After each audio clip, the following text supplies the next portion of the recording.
Hello, it's Annette here. You're very welcome, and I'm glad you're here. I'm going to tell you my story of how I broke free from the control of two hidden powerful forces in my life, and they are the six bad messages and repetition compulsion. I had a very difficult childhood. There was a lot of physical violence directed at me, and it wasn't just slaps, it was full on punches, kicks, being thrown on the floor, being thrown on the bed and being pounced on, being thrown against the wall, having a chair flung at me, having pots flung at me, all that kind of stuff. It only stopped when I was 17 years old, and it's because I threatened to call the police. Nobody else was going to stop it. I had to. Thankfully, that threat worked and the physical violence ended. However, the emotional abuse continued. There was also a lot of inappropriate talk and behaviour around adult material, if you get my drift. Nobody ever touched me or, did inappropriate things to me, thank God, but they were very inappropriate around that issue in my presence when I was a little girl and when I was a teenager. Back then, I didn't realise it, but I was deeply damaged by my childhood. At 17, I truly believed I could change everything. You see, I thought that if I could prove to my abusers that I wasn't stupid, then maybe they would like me, or at least treat me better. So I studied extremely hard and I became a doctor. And that wasn't because I was brainy or intelligent. I wasn't either of those two.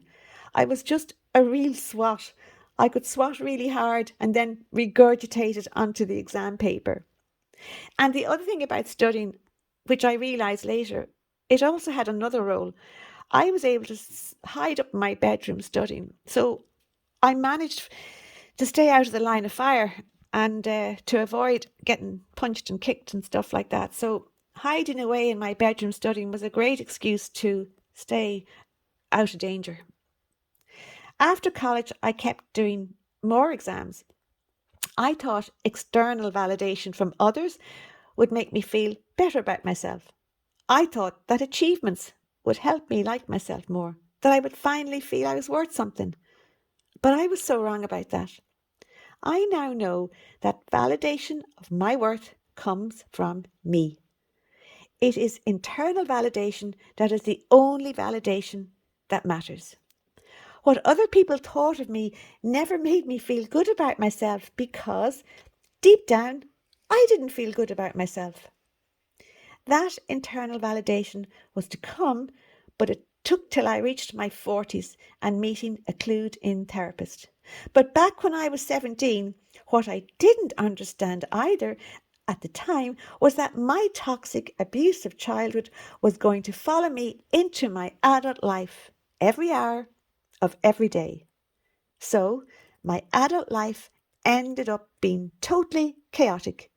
I kept letting toxic and abusive people into my world, and I kept creating toxic and abusive situations for myself. My life was not enjoyable. It was painful, draining, exhausting, trying to deal with toxic and abusive situations all the time. Situations I had gotten myself into. Thankfully, in my mid-40s, everything began to change for the better because I started working with a therapist who truly understood trauma. And they explained the concept called repetition compulsion to me. They explained that children learn what they live. So if a child grows up in a toxic or abusive environment, this will become their normal. They learn what they live. It becomes their normal. It is what is familiar to them. In life, we are subconsciously programmed or compelled to gravitate to what feels normal for us. Therefore, children from toxic and abusive childhoods will naturally gravitate towards toxic and abusive situations in their adult lives. And this is called repetition compulsion, in that we are compelled to repeat what is normal and familiar to us, even if it causes us harm. When I heard all this, I instantly had awareness. For the first time in my life, I understood why I kept attracting toxic people and why my life had been so difficult. That awareness was the first step in my healing. And this is really important. I stopped blaming myself for my disastrous life. I stopped feeling dreadful shame for how my life had turned out. For example, I never thought I would end up with not one, but two divorces in Holy Catholic Ireland, of all places. I was so ashamed of this. I made the wrong choice for me when it came to husbands, and I forgave myself for these mistakes. And I can tell you, it was so good not to be carrying such a heavy load of shame anymore. Since repetition compulsion is a subconscious process, how was I to know that I was under its control till somebody actually pointed this out to me? And thanks to this therapist, this is what happened. And this is why I am here for you today, to point this out to you. So if you are under the control of repetition compulsion, it stops today, and you don't blame yourself either for how your life has turned out. No more self-blame, no more shame, because how can you stop doing something that is harming you if you don't even know you are doing it? Someone has to tell you this. For me, it was this therapist. And for you, maybe, hopefully, it is me who points this out to you. Even if you had a toxic or abusive childhood, maybe you are being controlled by this subconscious force called repetition compulsion, just like I was. So, in my life, awareness was the first step in breaking free from the control of repetition compulsion. And now for the second way to heal. Since I had awareness of repetition compulsion, I realized something else. There was no way I could change my life unless I started trusting my feelings and trusting my instincts. Because in my opinion, feelings and instincts, they go hand in hand. You can't change your life if you can't believe in what you feel and if you can't listen to your instincts. Your feelings and instincts protect you. They tell you the real truth about what you are encountering in your life. They will warn you if you are entering a toxic or abusive situation. They will warn you to stay away. Therefore, it is now time to start listening to what your feelings and your instincts are trying to tell you. That realization, for me, became the second way of healing, learning to trust my feelings and my instincts. But I struggled with this because at first, I didn't even know what instincts were. I didn't know what they felt like. It took me time to recognize them because in my childhood I'd been trained not to think about my feelings and certainly not to listen to any instincts. But once you start listening to your instincts, there's no going back. You can never ignore them again. And the same is true for feelings. Once you acknowledge how you truly feel about something and you believe that feeling, you won't abandon your feelings again. Now, on to the third way of healing for me. It came from something I did one day, not long after meeting this therapist. I sat down and I asked myself a few very important questions. I asked myself, what do I really think about myself? How do I feel about myself? How do I see myself? Well, I can tell you, I was shocked by what I wrote down. What I wrote, I now call the 6 bad messages.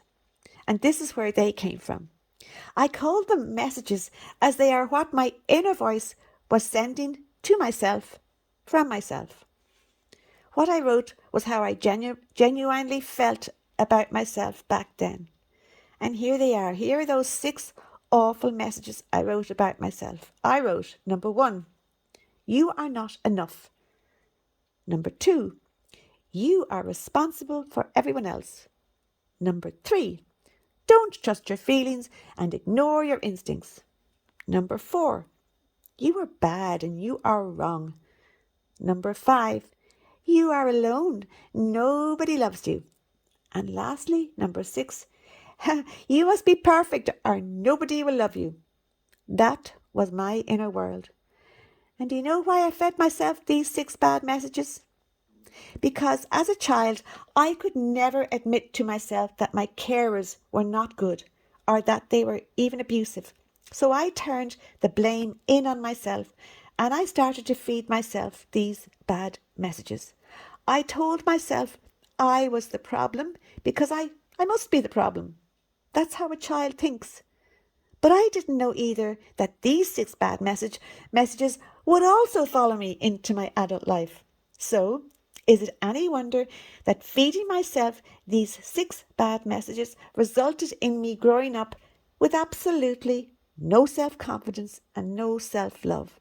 I did not like myself one bit. In fact, I would say I hated myself. How could I ever grow to like myself if I was telling myself that I was not enough, that I was alone and nobody loved me? These six bad messages made sure I would never have any self-confidence or self-love. I looked at these six bad messages and realised they're not the truth. So I created what I now call the nip and flip method. Every time a bad message appeared in my mind telling me I was useless or not good enough or whatever, I would stop. I would pause and I would say to that bad message, "You are not getting in this door." I would nip the bad message immediately. I'd nip it in the bud. I wouldn't entertain it. I wouldn't give it airtime. And then I would flip it. I would then tell myself the opposite good message.